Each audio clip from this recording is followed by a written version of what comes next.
মা, মা গা, দুটা ভিক্ষা দিবে গা। এখন হাত খালি নেই, পরে এসো। দাও না, দাও না গো মা, দুদিন ধরে কিচ্ছুটি খাইনি, দাও না। বাবা, গেরস্ত এখনো সকালে হাতের কাজ সারতে পারলো না, আর তুমি ভিক্ষা করতে বেরিয়ে পড়েছো। দাঁড়াও, আনছি।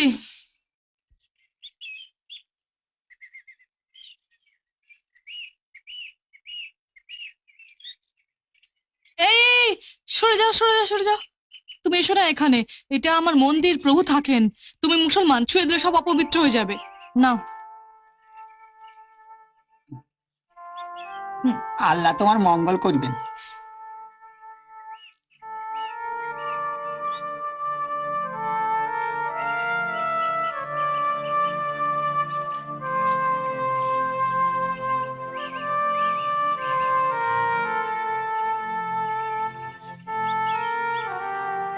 তুই ওই ভিখারিটিকে মুসলমান বলে ঘেন্না করলি মা? না বাবা, ঘেন্না করবো কেন? আসলে মন্দিরে বাবার মূর্তি আছে, ও যেন ছুঁয়ে না ফেলে, তাই বললাম দূরে সরে যেতে। তোর ঠাকুর কিন্তু এইসব জাতপাত ভেদাভেদে একদম বিশ্বাস করতেন না মা।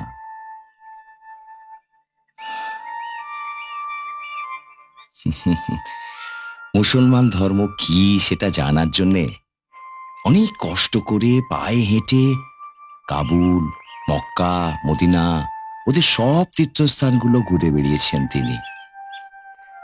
ওর যেমন হিন্দু শিষ্য ছিল, তেমনি অনেক মুসলমান শিষ্য ছিল যে রে। তাই নাকি? তুমি তোমায় আগে বলনি। হ্যাঁ মা, বাবা লোকনাথ সিদ্ধি লাভ করার পর তার গুরুদেব ভগবান গাঙ্গুলি একবার ইচ্ছা প্রকাশ করেন মুসলমান ধর্মকে জানার জন্য তারা মক্কায় যাবেন। আর গুরুদেবের ইচ্ছে মানেই তো আদেশ। ওরা বেরিয়ে পড়লেন মক্কার উদ্দেশ্যে। প্রথমে এসে উপস্থিত হলেন কাবুলে। সেখানে সাদি মোল্লা নামে একজনের বাড়িতে গিয়ে উঠলেন।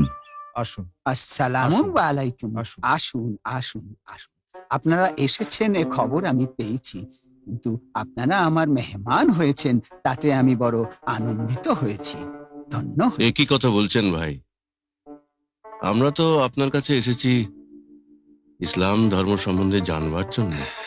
ও তাই, আসুন আসুন, বসুন। আসন গ্রহণ করুন গুরুদেব। ইউসুফ, দাও দাও। এই নিন। আমাদের ছোঁয়া পানিতে আপনারা নারাজ হবেন না তো?